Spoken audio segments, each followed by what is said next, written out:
Okay, let's unpack this. Today, we're plunging into a truly fascinating case study, I think. It's an energy giant that finds itself at, well, a profound crossroads. Ecopetrol SA. Hmm. This isn't just about, another oil company. This is about Colombia's national oil company, a real cornerstone of its economy, and the incredibly complex forces shaping its very future right now. That's right.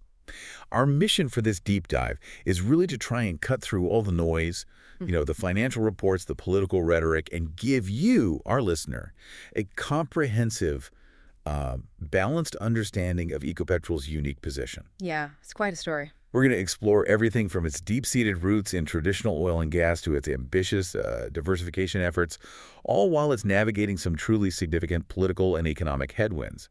It's a story of legacy, transition, and, well, national identity, really. What's truly captivating here, I think, is how Ecopetrol's journey serves as a kind of microcosm.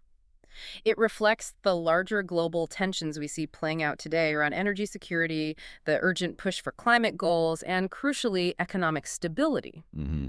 This is especially true for a country like Colombia, which remains, deeply reliant on its hydrocarbon sector. It's more than just a business case. It's a living window into the broader energy transition dilemmas and the intricate, often paradoxical challenges faced by state-owned enterprises worldwide. And those unique challenges are precisely why this case is so illuminating, I feel. Mm, To help us navigate Ecopetrol's complex world, we've gathered, well, a stack of detailed analyses, financial reports, strategic documents. quite a bit of material. Yeah. Get ready for some surprising facts, perhaps, and definitely some crucial insights as we explore what makes this company tick, what defines its current struggles, and what possible futures might lie ahead. So let's begin with the sheer scale of Ecopetrol. This isn't just a company in Colombia. It is quite emphatically the company.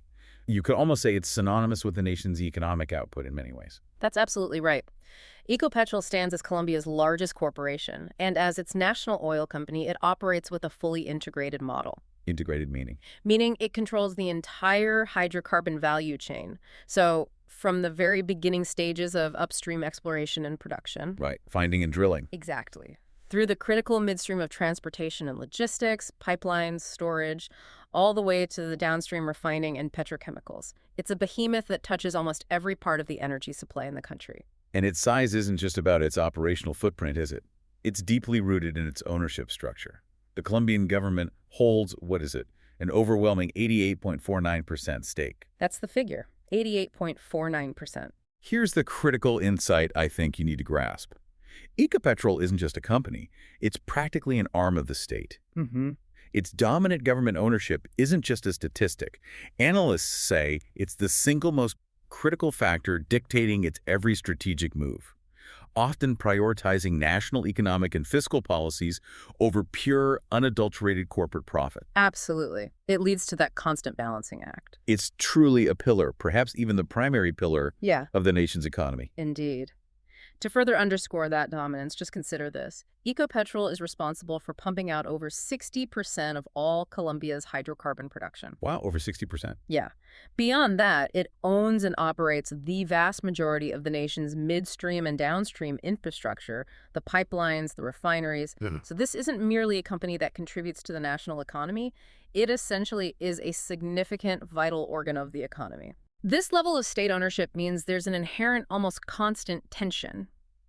Ecopetrol's corporate strategy often has to perform this delicate balancing act between purely commercial imperatives like maximizing shareholder value and broader national interests, which, let's be honest, aren't always aligned, especially when you look at long-term energy planning versus, say, immediate fiscal needs for the government budget. Right. So we have this colossus, a foundational piece of Colombia, yet it's facing a global environment and, crucially, a domestic government that's trying to usher in a whole new energy era. Mm-hmm. This isn't just about shifting strategy. It fundamentally challenges Ecopetrol's very identity, doesn't it? How does such a traditional giant, so deeply intertwined with its nation's fossil fuel economy, navigate a world that's increasingly pushing for an energy transition? That's the million-dollar question, isn't it? Which brings us right to the rapidly shifting landscape it faces. Precisely. Ecopetrol is truly at what many analysts are calling a critical juncture. It's caught between its historical, traditional role as an oil and gas producer and a very challenging, rapidly evolving domestic political landscape. It's like standing on a tightrope, trying to move forward while looking in two different directions at once. And what does that challenging landscape look like on the ground? I mean, the sources we've reviewed highlight what they call a fundamental tension. Can you elaborate on that? Sure. On one side, Ecopetrol, as a responsible energy company, any energy company, really desperately needs to replace its dwindling proven reserves. That's just basic business survival to ensure its long-term viability. Standard practice. You pump it out, you got to find more. Exactly. But on the other side, the current Colombian administration has adopted a pretty staunch anti-fossil fuel stance and is actively pushing for a rapid energy transition agenda. So these two forces are pulling in opposite directions. Directly opposing directions. This isn't just a business challenge for Ecopetrol. Analysts are calling it an existential one. It strikes right at the core of its primary operations, its traditional bread and butter. And the primary risk stemming from that stance is? The primary risk, as clearly identified by multiple analyses, is the current Colombian administration's explicit policy of halting new oil and gas exploration licenses. Halting new licenses. Okay. Think about the implications of that for a moment. This policy immediately puts a hard cap on long-term growth for the traditional business. Without new discoveries, Ecopetrol is effectively on a timer, with its existing reserves just steadily depleting year after year. Wow. If we connect this to the bigger picture, this isn't just an Ecopetrol problem, really. It's a stark microcosm of the global energy dilemma. How do you transition away from fossil fuels when they are, right now, the primary engine of your economy and the main source of revenue for funding those very ambitious climate goals? Right. It's like cutting off your funding source for the transition itself. It's a fundamental paradox, a kind of self-inflicted wound that many nations are grappling with. But Colombia's situation illustrates it with acute clarity, perhaps more than most. Given that immense pressure, that paradox, it sounds like Ecopetrol needed a bold, perhaps even desperate strategic move to, create some breathing room or a new path forward. And it certainly made one back in 2021 with that massive ISA acquisition. Absolutely. The acquisition of a 51.4% controlling stake in Interconnection Electrica S.A., known as ISA, from the Colombian government itself in August 2021 was a truly landmark strategic shift. No other way to put it. Landmark how? Well, this single transaction fundamentally transformed Ecopetrol. It went from being essentially a pure play, albeit integrated, oil and gas company into a much broader, diversified energy and infrastructure conglomerate. So not just oil and gas anymore. Not at all. It wasn't just an incremental step. It was a quantum leap in its business model, a real pivot. And ICE isn't some small domestic player, is it? My understanding is it's a titan in its own right. Oh, definitely. ISA is Latin America's largest power transmission company. It boasts an extensive network that spans not just Colombia, but also Brazil, Peru, and Chile. Okay, so that's not just diversification within energy. That's major geographical spread, too. And a significant shift in business focus away from just Colombia. It is, and the strategic benefits are remarkably clear and compelling when you look at it. ISA provides Ecopetrol with highly stable, remarkably predictable, regulated, and crucially, largely U.S. dollar-denominated cash flows. Daily cash flows, that sounds good. Less volatile. Much less volatile. These revenues stem from long-term concessions and electricity transmission and also from toll roads, which ISA also operates. These are inherently less volatile than, the often brutal swings in commodity prices that define Ecopetrol's traditional oil and gas business. So it's a hedge against oil price swings. It's a powerful hedge, yes, and a much-needed diversification. But what's even more fascinating strategically is that this acquisition represents more than just a simple energy transition play.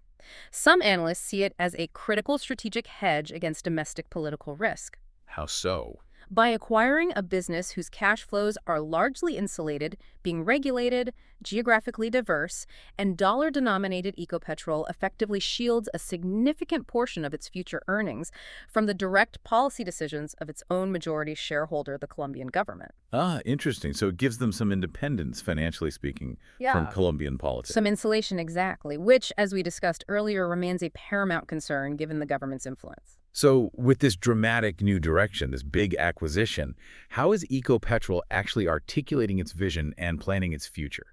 Our sources delve into what they call the energy that transforms strategy. Sounds ambitious. It is ambitious. Their overarching 2040 strategy, which is titled Energy That Transforms, is built upon 4 very clear pillars. Okay, what are they? First, consistently generating competitive returns for its shareholders. Standard enough. Second, pursuing growth with a very explicit energy transition focus, so acknowledging that shift. Right. Third, creating significant value through technology, environmental, social, and governance factors. They actually use the acronym TSG, which is a bit broader than just ESG. The TKIS, okay. Technology included. Exactly. And finally, fostering cutting-edge knowledge and innovation throughout the organization. So it's a comprehensive vision that attempts to bridge the old world and the new. Okay, let's unpack this. This ambitious vision translates into what they've termed a dual-track capital allocation framework, especially for 2024. They're looking at a budget between COP23 and 27 trillion, which, for our international listeners, is roughly 5.6 to 6.6 billion US dollars. So if I'm picturing this right, it's like Ecopetrol is trying to run two completely different businesses simultaneously, one that's the legacy powerhouse and another that's building the future. That's a perfect way to visualize it. It must be an incredible balancing act internally. It sounds like it. And the numbers in their capital budget perfectly reflect this delicate balancing act. A substantial portion, between $3.5 billion and $4.1 billion, is still strategically allocated to the traditional exploration and production segment. So still investing heavily in oil and gas. Absolutely. This is crucial for sustaining current production levels. Their target is 725,000 to 730,000 barrels of oil equivalent per day. It underscores their commitment to maximizing value from their existing core hydrocarbon business, even as they face those political headwinds we discussed. Got to keep the cash flowing. Precisely.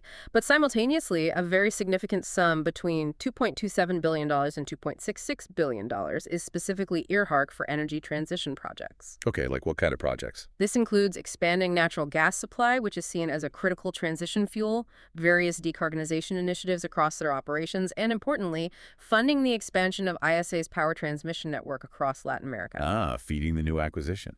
Exactly. It is indeed a very complex, delicate dance between maintaining their legacy cash cow and aggressively investing in their future energy identity. Let's dig even deeper now into those core operations, starting with the very heart of their traditional business, upstream. This is where they, explore for and produce crude oil and natural gas. The upstream segment, as you said, it's the beating heart, but it presents a fascinating and, frankly, rather concerning paradox. A paradox. How so? You see impressive operational resilience in the short term, juxtaposed against serious questions about long-term health. Okay, tell me about the resilience first. Ecopetrol has actually shown surprisingly strong operational performance recently. Average production hit 746,000 barrels of oil equivalent per day in 2024. 746 careboat. That's quite high, isn't it? It's remarkable, actually a 9-year high for them. This performance has been driven by successful development campaigns in existing fields and solid contributions from their international assets, like in the U.S. Permian Basin. That sounds genuinely good on the surface, a testament to their operational prowess, maybe. Yeah. But you hinted at long-term health being a significant concern. Where does that worry come into play amidst these strong production numbers? The concern lies squarely in their proven reserves.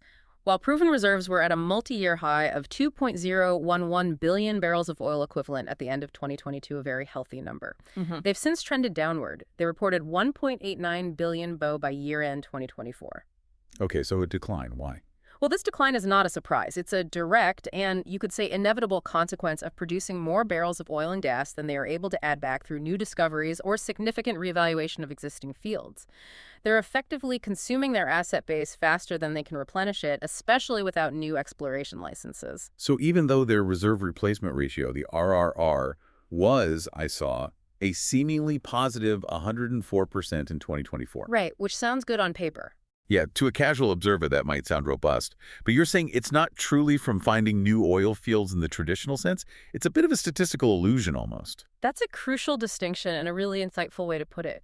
That 104% RRR is primarily being achieved not through brand new frontier exploration successes, because they can't really do that right now. Right. Instead, it's coming from revisions of existing field estimates and enhanced oil recovery, or EOR, projects.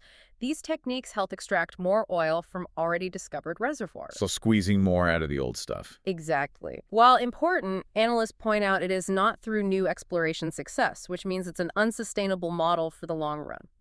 Consequently, the company's reserve life, that's the number of years current reserves would last at current production rates, has been steadily contracting. How much has it contracted? It went from a relatively comfortable 8.4 years at the end of 2022 down to approximately 7.1 years for oil and an even shorter 6.1 years for gas by mid-2024. Wow. Only 7 years for oil, 6 for gas.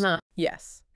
This short and contracting reserve life is flagged as a major structural risk. It implies the company is essentially liquidating its core long-term asset without a clear and consistent path to replacement. Think about it. Less than a decade of proven reserves for its primary business. It's like having a fuel tank that's steadily emptying with no clear path to the next gas station. That's a stark image. So, while the upstream business is very much facing this existential clock, this countdown, let's talk about the midstream segment. This is consolidated through CNET, right? It sounds like the steady, reliable heartbeat of the company, maybe. It absolutely is, and it truly earns that description. Ecopetrol's midstream operations are consolidated under its wholly owned subsidiary, CNET. Wholly owned, okay. And CNET operates what our sources describe as a near-monopolistic network of hydrocarbon transportation infrastructure across Colombia. Pipelines, storage, ports. Near monopolistic, so they basically own the pipes. Pretty much. CNET is a true financial ballast for Ecopetrol. It provides remarkably stable and predictable revenue streams, often under long-term contracts. This consistency helps to cushion the volatility inherent in the upstream production-focused side of the business. And what does that impressive network actually consist of? What's the scale? CNET's vast asset base includes approximately 9,000 kilometers of crude oil and refined product pipelines. 9,000 kilometers. It's extensive, along with significant storage facilities and crucial port terminals for export. Key assets include the Ocensa pipeline, which is Colombia's largest and most crucial crude oil export artery. It has a capacity of 590,000 barrels per day. Huge capacity. And then there's the Caña-Limón-Coveñas pipeline. It's incredibly important for transporting crude from fields in eastern Colombia, but it's also, unfortunately, frequently targeted by illegal armed groups. The security issue again. Yes, that makes it a persistent security challenge for them. Despite those significant security hurdles, though, the segment consistently demonstrates strong operational performance. It transported volumes exceeding 1.1 million barrels per day, 11,119 kilobd in 2024. It's a highly robust, indispensable, and generally very profitable part of the company's portfolio. Okay, so a stable backbone. Now, moving on to the downstream side. Ecopetrol also has a firm, almost complete grip on the country's refining and petrochemical sectors, essentially fueling Colombia directly, right? Yes, this is another area of immense strategic importance. Ecopetrol owns and operates all of Colombia's major refineries. All of them. Wow. Yes, giving it effective control over the entire domestic fuel supply. It acts as the primary, often sole, wholesaler of fuels in the country: gasoline, diesel, jet fuel. It ensures the lights stay on and the economy keeps moving. Which refineries are we talking about? The two main facilities are the Barrancabermeja refinery, that's the largest and oldest, with a capacity of about 230,000 barrels per day, and the Cartagena refinery, which is a more modern, technologically advanced facility with a capacity of roughly 210,000 barrels per day. So combined, that's a truly significant refining capacity of 440,000 barrels per day. And it sounds like they're running these operations incredibly efficiently, which, is no small feat for facilities of this scale. Indeed. The company reported exceptionally high operational availability, reaching 94.5% in 2024. That's very good for refineries. They also had strong utilization rates across both facilities. Consolidated throughput, the total volume processed, reached an impressive 414 kiloday in 2024. So they're running them hard and well. They are. This operational excellence ensures a steady, reliable supply of gasoline, diesel, jet fuel, and other refined products to the domestic market. That's crucial for Colombia's energy security and just everyday economic functioning. Okay, so these operational details, they paint a picture of a fundamentally capable company, a well-oiled machine, if you'll pardon the pun. Yeah. But here's the crucial question. How do these undeniable operational strengths interact with and respond to the broader, often turbulent economic and political environment in Colombia? Exactly. That's where the real story unfolds, where the rubber meets the road. We've touched on it, but let's really zoom out now and look at the Colombian oil and gas sector as a whole. Because it's not just a big part of the national economy. For many, it is the foundation. It truly is an absolute cornerstone of Colombia's economy. This sector, primarily driven by Ecopetrol, accounts for approximately 5.3% of the nation's gross domestic product. 5.3% of GDP. Significant. Very significant. Even more dramatically, it generates over half, more than 50% of Colombia's total export earnings. That brings in crucial foreign currency, and it contributes more than 10% of total government revenues. Wow, 10% of the government's money comes from this sector. Over 10%, funding everything from education to infrastructure. As Latin America's third largest oil producer, the fundamental health and stability of this industry, and therefore Ecopetrol, is just inextricably linked to the country's macroeconomic stability and its ability to pay for social programs and future development. And here's where we run smack into that strategic paradox you mentioned earlier. It's a truly mind-bending problem, isn't it? It really is. The government has this ambitious, laudable energy transition plan that requires billions in funding. But the primary source of that funding, the golden goose, is the very industry it's trying to constrain and phase out by banning new exploration licenses. This, as our sources highlight, creates a fiscally unsustainable situation. It's like trying to build a new house by demolishing the one you're currently living in and then using its scraps to pay the builders. Just sounds like a recipe for a very uncomfortable and maybe expensive transition. It's an exceptionally clear and challenging contradiction, and one that carries immediate, tangible consequences. Consider the natural gas crisis that's emerging. What's happening with natural gas? Colombia, a nation that has historically been self-sufficient in natural gas, actually lost that self-sufficiency in late 2024. Really? They're importing gas now? Yes, they've already become reliant on expensive LNG imports, and projections show a widening supply gap for natural gas in the coming years. What you mean? Which could lead to significantly higher energy costs for industries and households, and even potential shortages down the line. This isn't just an inconvenience. Analysts see it posing a profound and significant economic risk to the entire nation. It really raises that important question. Can a nation truly transition away from its primary economic engine without first securing alternative, equally robust, and consistently flowing revenue streams? Colombia's situation illustrates this acute dilemma with stark reality. And beyond these policy and economic paradoxes, there are also those very real, persistent, on-the-ground challenges, particularly concerning security and just maintaining operations in volatile regions. Absolutely. Security challenges represent a persistent, costly, and frankly dangerous operational risk for Ecopetrol. Illegal armed groups, most notably the National Liberation Army, or ELN, frequently target and sabotage critical infrastructure, especially oil and gas pipelines. We mentioned the Caño Limón pipeline earlier. That's a prime example. The consequences of these attacks are severe and multifaceted. You get production shut-ins, which means lost revenue. You get environmental damage, often catastrophic, requiring a costly cleanup. And Ecopetrol incurs massive security and repair costs just trying to protect and fix its assets. Is it getting worse? Reports from 2024 and 2025 indicate a deteriorating security environment in several key operating regions. So yes, the analysis suggests these disruptions are likely to increase, adding another layer of significant risk and considerable cost to doing business in the country. We're talking about direct physical disruptions that impact national output. Okay. Now, on a broader, more global level, Ecopetrol also has to contend with the global energy context. That means the ever-present price volatility of crude oil and, crucially, those fluctuating price differentials for specific crude types. Precisely. While Colombia is a significant regional oil producer, it's simply not large enough to single-handedly influence global oil prices like, say, Saudi Arabia or Russia. It's a price taker, not a price maker. Exactly. And its production is primarily composed of heavy, sour crude oil grades. A key benchmark for their exports is called Castilla Blend. Heavy sour crude. What does that mean for pricing? What's crucial for understanding Ecopetrol's revenue is that heavy sour crudes typically trade at a discount to lighter, sweeter grades like Brent or West Texas Intermediate, WTI. Why the discount?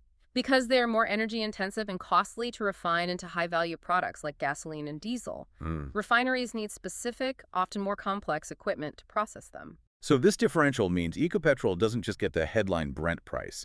They get Brent minus a discount. And you're saying that discount isn't fixed. That adds another layer of complexity. You're exactly right. That differential isn't static. It's a moving target. It's constantly shifting based on a complex interplay of factors. Like what? Things like the global supply and demand balance for heavy versus light crude, the specific demand from refineries configured to process certain types of crude, even shipping costs and geopolitical events can impact it. Can you give an example of how much it fluctuates? Sure. For example, in early 2025, the discount for Castilla Blend relative to Brent narrowed to approximately $3.50 per barrel. That was a significant improvement from the much wider $15.17 per barrel differential observed back in early Yep. 2023. Wow, that's a huge swing from $15 down to $3 down to 50 cents. Huge. So to accurately forecast Ecopetrol's revenue, you need to understand not just the headline Brent price, but also the dynamic, fluctuating nature of this heavy crude differential. It adds significant volatility. Okay, so all these macro and operational realities paint a vivid picture of the challenges. Now, how do these translate into Ecopetrol's actual financial performance? Let's turn our attention to the numbers. So given all these internal dynamics and external pressures, the politics, the security, the oil price swings, the differentials, let's turn to Ecopetrol's actual financial numbers. Their historical performance, not surprisingly, shows a strong correlation with that global commodity wave. Indeed. Ecopetrol's financial performance is, as you might expect, highly cyclical. It's directly correlated with global crude oil prices. The sensitivity is starkly clear when you look at the data. All clear. Revenues peaked dramatically during the high price environment of 2022. They soared to 35.3 billion US dollars. That translated into a very robust net income of $7.0 billion. Big numbers in a high price year. Very big. Then, in 2024, as global prices moderated somewhat, revenue was still strong at $33.7 billion, though net income naturally softened to $3.8 billion. This inherent cyclicality is a defining feature of the business. You can see it clearly in the past, too. The company experienced a significant net loss back in 2015 during a major oil price downturn. Right, I remember that downturn. Mhm. But despite that inherent volatility, the company still manages to show strong underlying profitability and operational control, which sounds like quite an achievement in such a demanding environment. Yes, that's a crucial point often overlooked amidst the noise. Their EBITDA margin, that's earnings before interest, taxes, depreciation, and amortization, a key measure of operational profitability, was an exceptional 47.2% in the boom year of 2022. Nearly 50 cents on the dollar before those items. Exactly, and it remained remarkably robust at 41% in 2024, even with lower prices. This consistently high margin indicates truly effective operational cost control. It's a testament to their management capabilities on the ground. What about returns? Return on equity, or ROE, also highlights its efficiency. It reached an impressive 34.7% in 2022, moderating to 18.7% in 2024, still a very strong showing for the industry. However, free cash flow generation, which is a critical indicator of financial flexibility, is by its very nature also highly volatile. It swung from a substantial $17.5 billion in 2022 during that peak commodity cycle. Well, it fluctuates greatly depending on price and investment.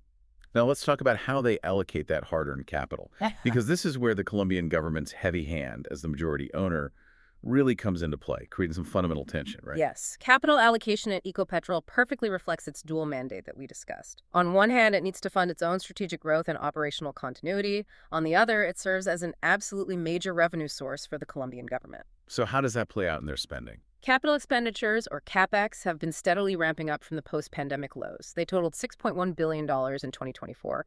Approximately 70% of that budget, a significant majority, was directed towards the upstream production segment. 70% still going to oil and gas production. Yes.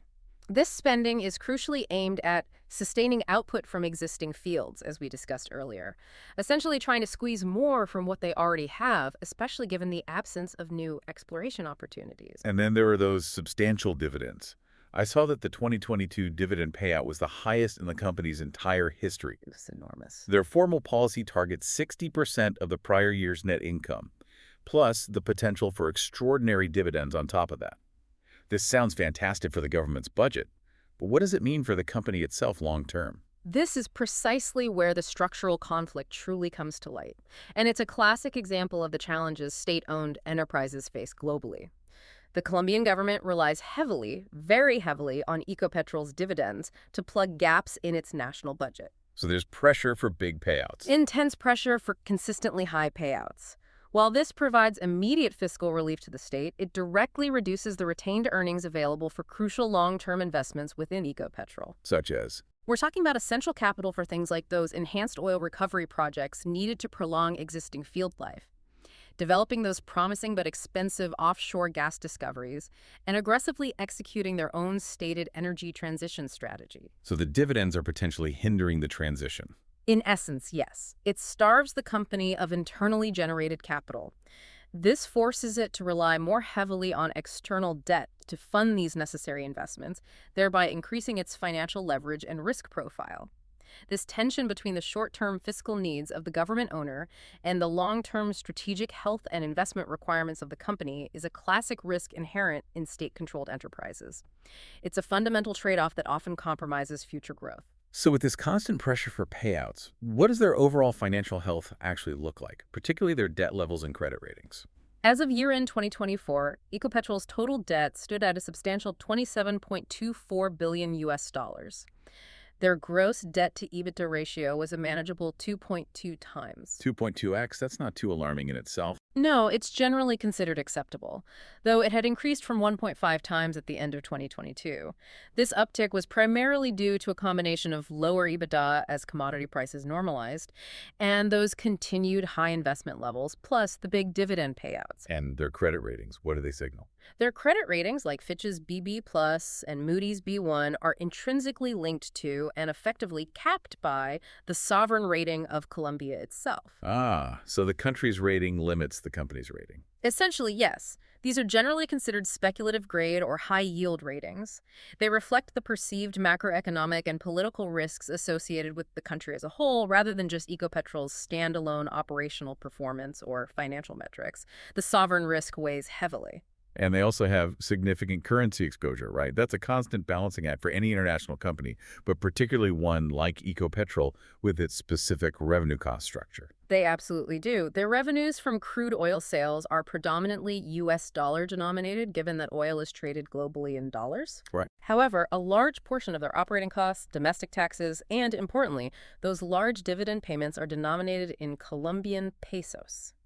So, USD income, COP expenses, and payouts. What does that mean? It creates a kind of natural hedge against a weakening peso because their dollar revenues become more valuable in local currency terms. But conversely, a sharp appreciation of the COP against the USD would negatively impact their reported earnings when translated back into pesos. Sharp fluctuations in the USD COP exchange rate can materially impact their reported financial results, introducing another layer of financial volatility. Okay, so with all these intricate financial details, the constant push and pull of capital allocation, and the macro-level pressures, how does the market actually view Ecopetrol? Let's talk about its valuation. When we look at Ecopetrol compared to its peers in the global energy market, what immediately jumps out is this phenomenon that many analysts refer to as the Colombia discount. It suggests the market isn't fully valuing the company's assets or earnings potential. It's a very real and persistent phenomenon, yes. A direct comparison of Ecopetrol's valuation multiples things like price-to-earnings ratios against other regional state-controlled entities like Brazil's Petrobras and Argentina's YPF reveals a valuation that is heavily influenced by its specific sovereign and political risk profile. So it's penalized for where it operates and who owns it, basically. That's a good way to put it. It's essentially penalized for those factors, irrespective of its operational performance sometimes. So what does that look like in hard numbers? What's the scale of this discount we're talking about? Ecopetrol consistently trades at a notably low price-to-earnings, or PE, ratio. It was around 5.9 times based on mid-2025 estimates. 5.9 times earnings. How does that compare? It's quite comparable to Petrobras in Brazil, which trades at an even lower PE of about 4.5 times. This signals that the market applies a significant discount to these companies due to the inherent political risks associated with state-controlled entities in the region, where national interests can, and often do, supersede pure profit motives or minority shareholder interests. And how does that compare to, say, major international oil companies? To put that into broader perspective, major international oil companies, think ExxonMobil, Shell, Chevron, which operate with less direct government interference and often have more geographically diversified portfolios, frequently trade at PE ratios above 10x, sometimes even significantly higher. So roughly half the valuation multiple or even less? In many cases, yes. But then there's that counterintuitive, exceptionally high dividend yield you sometimes see with Ecopetrol. I saw Federals mentioning 16.9% to 19.5% recently. Wow, yields like 17%, 19%. That's incredibly attractive to income investors looking for yield. How does that square with a discounted valuation? Doesn't a high yield usually mean the market likes the income stream? You've hit on a crucial point that can be misleading. While indeed attractive on the surface, such an extraordinarily high dividend yield is often a signal of high risk and perceived unsustainability rather than pure generosity or strength. So the high yield is actually a warning sign. It typically reflects a depressed stock price due to perceived risks. In essence, the market is demanding a much higher dividend return to compensate investors for the elevated political, economic, and operational risks it perceives. Those risks are baked into that lower share price, which mathematically pushes the yield percentage up. It's not necessarily a sign of a healthy, growing company, but rather one where investors see significant uncertainty about the future, including the sustainability of that dividend itself. Okay, that makes sense. So if we look at Ecopetrol's own history, is this current low valuation an anomaly, or is it consistent with past periods of uncertainty for them? Ecopetrol's current PE ratio is actually quite consistent with its own historical single-digit valuations during previous periods of significant political or economic uncertainty in Colombia. The market has, unfortunately for them, consistently applied this Colombia discount to the stock.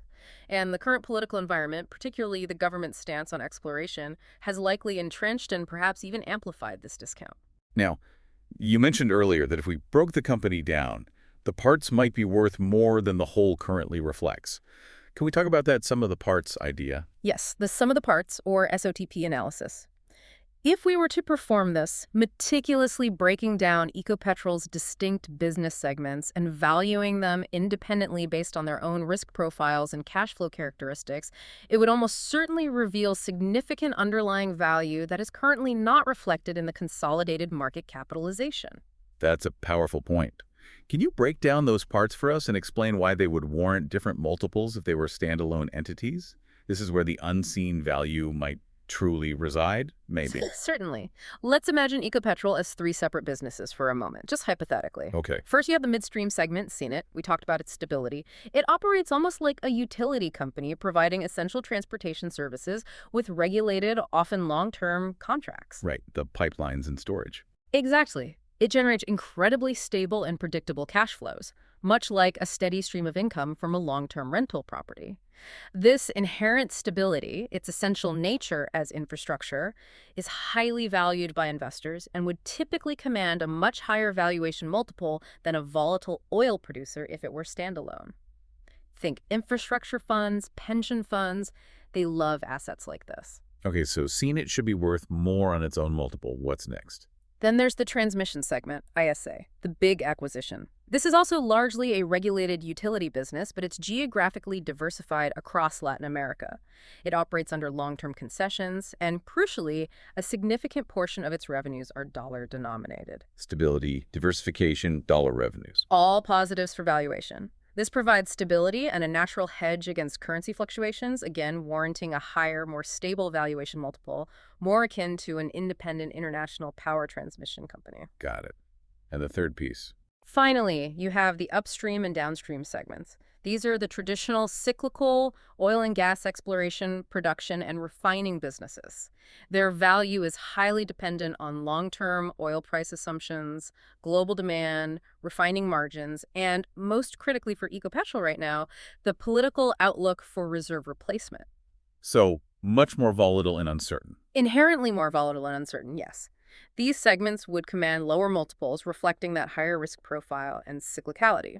So, putting it all together. The key insight here is that the consolidated company's currently low valuation multiple is driven almost entirely by the market's negative perception of the risks associated with the upstream business, specifically that exploration ban and the uncertainty it creates, and the overarching sovereign risk of Colombia. So the risky parts are dragging down the value of the stable parts. That's the argument. Yeah. The stable, high-quality cash flows from CNET and ISA undoubtedly provide a significant margin of safety to the overall valuation, a protective floor. But this inherent value is often obscured and overshadowed by that pervasive political overhang and the market's fear about the future of the core oil business. Which brings us directly then to a more comprehensive look at all the risks that truly define Ecopetrol's investment case. So let's dive into the full spectrum of challenges Ecopetrol faces. Our sources are incredibly clear that the most significant category of risk for this company, overshadowing almost all others, is regulatory and political. Absolutely. This is the dominant existential factor. There's no getting around it.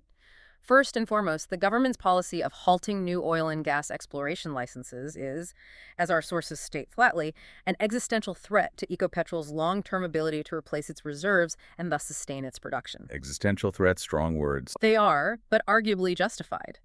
It directly undermines the value and future viability of the entire upstream business. Think about it.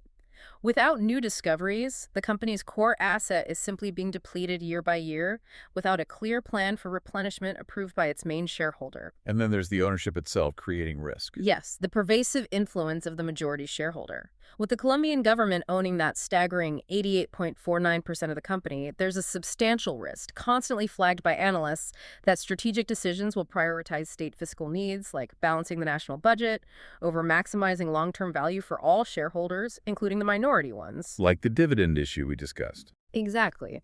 This often manifests through demands for unsustainably high dividends over critical reinvestment in the business's future. And finally, within political risk, there's the ongoing risk of changes to the tax regime. The oil and gas sector is such a vital source of tax revenue for Colombia that the government could, at any point, implement new taxes or increase royalty rates, directly impacting Ecopetrol's profitability and cash flow. It's always a target. Okay, so beyond those high-level policy risks, there are also the very real, on-the-ground operational challenges. Okay, let's unpack this. It sounds like it's a constant battle on multiple fronts just to keep the oil flowing and the business running safely in many regions of Colombia. That's a very apt description. Even if we were to magically set aside the political risks for a moment, operational challenges are incredibly significant and pervasive for Ecopetrol. Security threats are paramount. The pipeline attacks. Yes.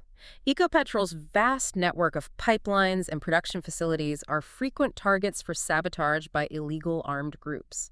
These attacks aren't just minor annoyances. They cause production shut-ins leading to significant revenue losses, considerable environmental damage requiring costly cleanup, and massively increased security and repair costs. And that situation is worsening. Our sources indicate a deteriorating security environment reported in 2024 and into 2025, suggesting these disruptions are likely to increase, not decrease. This adds a heavy layer of cost and operational uncertainty to doing business in the country. And then there's that critical challenge of reserve replacement you highlighted earlier. Even with existing assets, just maintaining production isn't a given, is it? Precisely. Even if the exploration ban were lifted tomorrow, replacing reserves is a fundamental, capital-intensive challenge for any mature oil company. With Ecopetrol's already short reserve life hovering around 7 years, this is identified as an acute risk. Why acute? Because they're so heavily dependent now on enhanced oil recovery techniques and developing existing, often smaller discoveries to offset production decline, this is inherently less certain, often more technically challenging, and typically more costly per barrel than finding brand new prolific fields through exploration. Right, and then just the basic risks of the business itself. Of course. You always have the inherent environmental and safety risks of large-scale oil and gas operations, the constant potential for spills, leaks, and industrial accidents.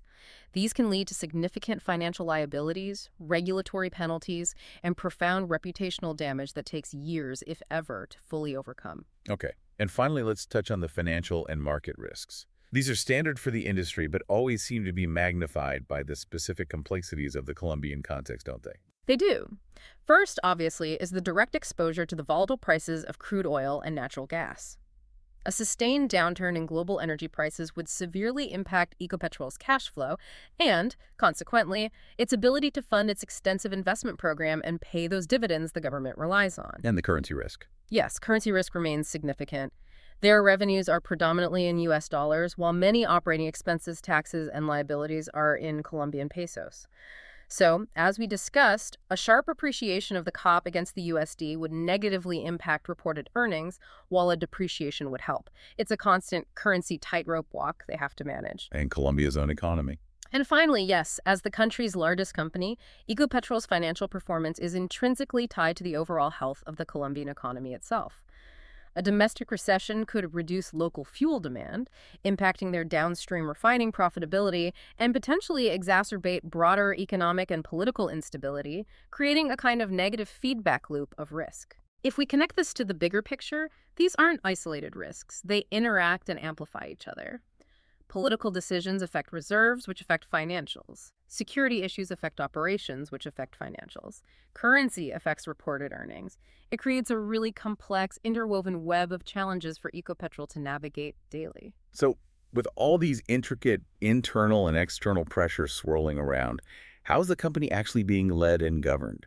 Leadership and corporate governance are always critical, of course, but they become absolutely paramount when dealing with a state-owned enterprise of this magnitude and complexity. They are indeed foundational, and Ecopetrol's senior leadership has seen significant changes in recent years, which directly reflect the influence of the current Colombian government.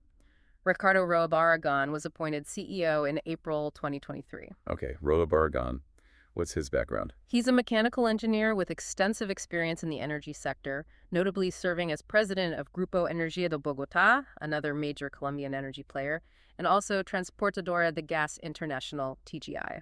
So a lot of gas and power experience. Yes. His background is heavily weighted towards gas and power infrastructure, which analysts note aligns quite directly with the government's stated energy transition focus, perhaps more so than traditional oil exploration.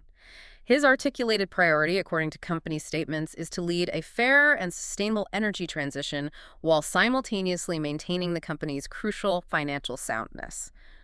Tough balancing act. Very tough. And the chairwoman of the board, she's relatively new too, isn't she? Monica de Greiff-Lindo was elected chairwoman in August 2025. She is a highly accomplished lawyer with a long and distinguished career in both public and private sectors. She even served as Colombia's Minister of Justice at one point and was also CEO of Grupo Energía de Bogotá, like ROA. Okay, so high-profile figures, but they face a huge challenge, right? An immense challenge, as our sources put it.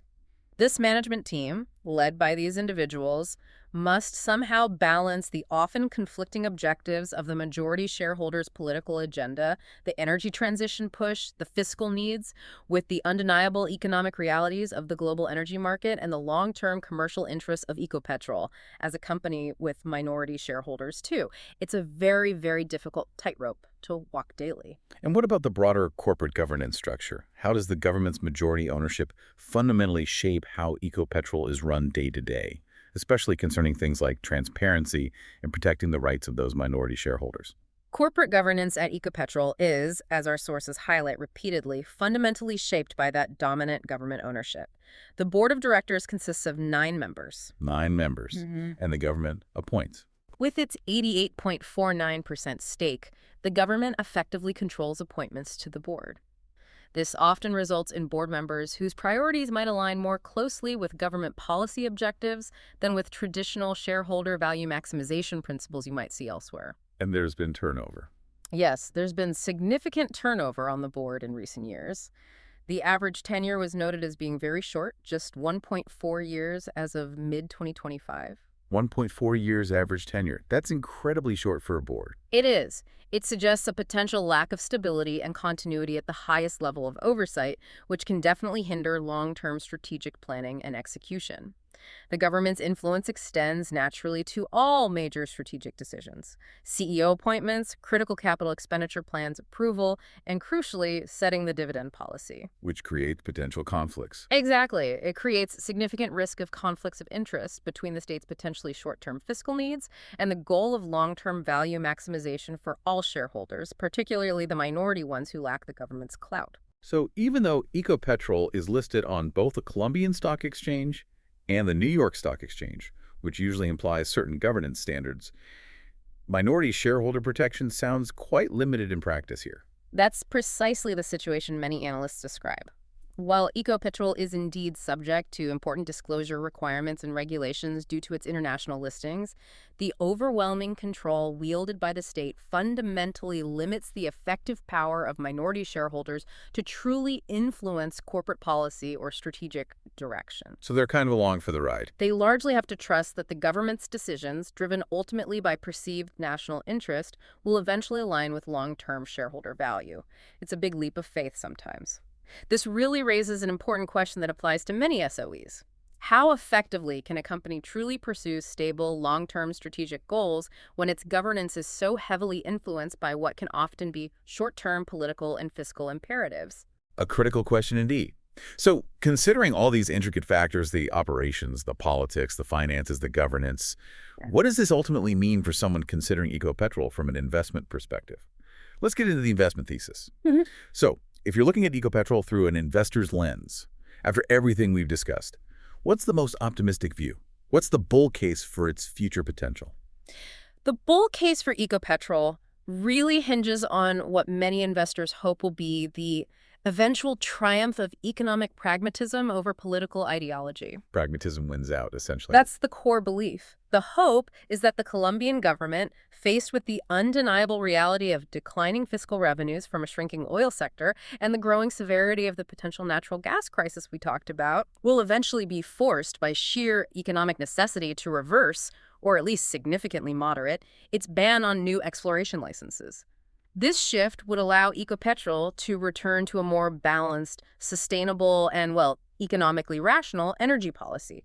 It's basically a gamble that necessity will ultimately dictate a change in political will. And if that policy reversal, that hoped-for shift in political winds actually materializes, what would be the primary drivers of value creation for Ecopetrol then? How would it benefit? If that crucial policy reversal happens, analysts believe it would unlock several powerful value creation drivers. First, Ecopetrol has consistently demonstrated strong operational execution and impressively low production costs from its existing fields. They run things well. They do. In a supportive policy environment, especially if coupled with a sustained higher oil price globally, this operational leverage would allow them to generate massive free cash flow from both their existing and potentially newly developed assets. Okay, so strong cash flow potential. What else? Critically, the market currently undervalues those stable midstream assets, Senate, and the electricity transmission assets, ISA, largely because of the political overhang on the core oil business. A policy shift could lead the market to better appreciate these parts. Re-rating the stable parts. Exactly. These assets provide a strong, reliable cash flow stream and offer a significant margin of safety to the overall valuation. A change in sentiment could unlock that value. And finally, for income-oriented investors, that exceptionally high dividend yield currently seen as a consequence of the depressed stock price and risk could become even more attractive if the market perceives the payout as more sustainable under a more stable policy environment. It might look less like a risk signal and more like a genuine return. It certainly sounds like a high-stakes gamble, though, doesn't it? A big bet on pragmatism winning out over firmly held political beliefs. Yeah. Let's consider the other side, the bear case. What happens if the current political overhang persists and maybe even hardens? The bear case centers on the current political and regulatory environment becoming permanent, or at least entrenched for the foreseeable future. This leads, according to this view, inevitably to the gradual liquidation of the company's core business. It paints a much, much bleaker picture. Gradual liquidation. Okay, and what are the specific risks of value destruction in that scenario? What would that liquidation actually look like for the company on the ground? Well, the continuation of the exploration ban would make a decline in reserves and production inevitable. We saw the reserve life is already down to around 7 years. Right. Without new fields, the upstream segment would effectively enter a terminal decline phase. Its primary earnings engine would steadily shrink and eventually, well, run out of fuel. Compounded by other issues. Yes. Compounding this, a deteriorating security situation across Colombia, if that trend continues, could lead to even more frequent and severe production disruptions, further eroding cash flow and profitability. It hits them from another angle. And the capital issue. There's also the persistent risk of capital starvation. If the government's demand for high dividends continues unabated to fund its budget, Ecopetrol would continue to be starved of the necessary capital for essential long-term investments. Things like EOR, developing those crucial offshore gas discoveries needed to avert the gas crisis, and adequately funding its own stated energy transition initiatives. So it can't invest in its future. It leads to a hollowing out of the company's asset base, both old and new. Ultimately, in this scenario, the market would increasingly price Ecopetrol as a company with a finite production life and limited growth potential, leading to permanently compressed or perhaps even further contracted valuation multiples. This scenario paints a vivid picture of Ecopetrol as a company slowly eating itself, unable to replace what it consumes, gradually shrinking into a much smaller, less profitable entity, perhaps eventually just being the pipeline and transmission company. A stark contrast to the bull case. So, after weighing both the optimistic and pessimistic scenarios, what does this all mean when we assess the overall risk and reward for Ecopetrol? It seems like it's a very specific kind of bet an investor would be making. That's exactly right. Investing in Ecopetrol today is fundamentally less a bet on geology or operational excellence and more a direct bet on the future political and economic trajectory of Colombia. It's a country bet more than a company bet. To a large extent, yes. The company's operational capabilities and its strong underlying asset base, particularly in midstream and transmission, are not really in doubt. But its ability to deploy them effectively for long-term value creation is severely constrained by its unique ownership structure and the prevailing political landscape. Is there any protection on the downside? The downside, however, is arguably protected to some extent by those stable, resilient cash flows from CNIT and ISA. They provide something of a floor value to the company. They act as a buffer against the worst-case upstream scenarios. However, the upside potential is clearly capped right now by that significant political uncertainty. So what's the trigger for change? A positive resolution, namely a return to a more pragmatic energy policy that allows for new exploration, could lead to a substantial re-rating of the stock, unlocking that hidden value in the sum of the parts. Conversely, an entrenchment of the current anti-exploration policies means the core upstream business slowly liquidates, turning Ecopetrol over time into a smaller, less profitable entity that would be heavily reliant on its regulated midstream and electricity transmission assets. So what does this all mean for us? It's a highly asymmetric risk-reward profile, isn't it? It depends almost entirely on your individual view of a Colombian political risk and your faith, or lack thereof, in economic pragmatism eventually prevailing over ideology. Hashtag outro. And that wraps up our deep dive into Ecopetrol SA. It's clear, I think, that this is a company with a strong operational base, some really impressive infrastructure assets, and undoubtedly a highly capable workforce. Yet its future, its very destiny, seems inextricably linked to the Colombian government's evolving energy policy and, maybe just as importantly, the broader political and security stability of the nation. It's a truly fascinating and at times you could say alarming example of how macroeconomic and political forces can completely overshadow a company's fundamental operational strengths. They can dictate its trajectory more than any traditional business metric sometimes. This deep dive into Ecopetrol really shows us with vivid clarity that in the complex world of energy, especially for national oil companies or NOCs, the geopolitics of energy is often just as, if not more, important than the geology itself. Geopolitics over geology. Yeah. Interesting. Yeah. The constant gnawing tension between a nation's immediate fiscal needs and its long-term energy transition goals is a challenge many countries face right now. Colombia's current approach, playing out through Ecopetrol, offers a stark and powerful illustration of the potential consequences, both economic and social, when that balance becomes precarious or, some might argue, unsustainable. So, a final thought for our listeners. The next time you hear about a country's energy policy, especially one heavily reliant on natural resources, maybe take a moment to consider Ecopetrol's story.